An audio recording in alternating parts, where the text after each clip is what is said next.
दोस्तों, महाराष्ट्र विधानसभा चुनाव एक बड़े ही दिलचस्प मोड़ पर आ गया है। चुनाव में एक महीने से भी कम का समय बचा है। इसे लेकर सियासी बिसात बिछाई जा चुकी है। नमस्कार, मैं सवेरा छाबड़ा, आप सभी का स्वागत है न्यूज वेस्ट पर। महाराष्ट्र में मुस्लिम मतदाताओं की संख्या कुल आबादी के करीब 12% है। यानी 2011 की अगर जनगणना के मुताबिक बात की जाए तो महाराष्ट्र में 11.54% मुस्लिम आबादी है, जो करीब 1.5 करोड़ की है। ये मुस्लिम मतदाता महाराष्ट्र की 40 सीटों के नतीजों में बड़ा उलटफेर की ताकत रखते हैं। महाराष्ट्र विधानसभा चुनाव में एक महीने से भी कम समय रह गया। महायुति से लेकर महाविकास आघाड़ी तक की ओर से उम्मीदवारों का ऐलान जो है वो जारी है।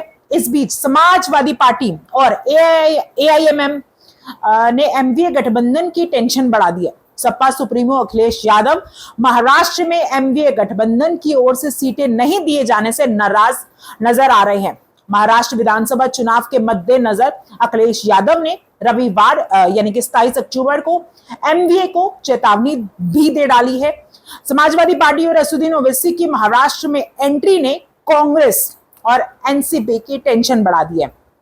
इन पार्टियों के चुनावी मैदान में उतरने से सीधे तौर पर मुस्लिम वोटों में बंटवारे की संभावना बन जाती है। अगर ऐसा होता है तो कई सीटों पर चुनावी नतीजे बदल सकते हैं। वहीं अगर बात की जाए असदुद्दीन ओवैसी की, एआईएमएम अकेले दम पर महाराष्ट्र चुनाव में 45 सीटों पर अपने उम्मीदवार उतार सकते हैं। पिछले विधानसभा चुनाव में एआईएमआईएम ने 44 विधानसभा सीटों पर प्रत्याशियों का ऐलान किया था। इनमें से कई सीटें ऐसी हैं जहां 30% से भी ज्यादा मुस्लिम मतदाता हैं। ओवैसी की पार्टी एआईएमआईएम पुलिस, दलित और पिछड़ा वर्ग का वोट पाकर किंग मेकर बनने की कोशिश में है। पिछले बार के अगर महाराष्ट्र विधानसभा चुनाव की बात की जाए तो कांग्रेस के खेमे में 3, एनसीपी के 2, समाजवादी पार्टी के 2, एआईएमएम के और शिवसेना का एक मुस्लिम विधायक ने जीत हासिल की थी। 2011 की जनगणना के अनुसार महाराष्ट्र में करीब 1.5 करोड़ मुस्लिम आबादी है।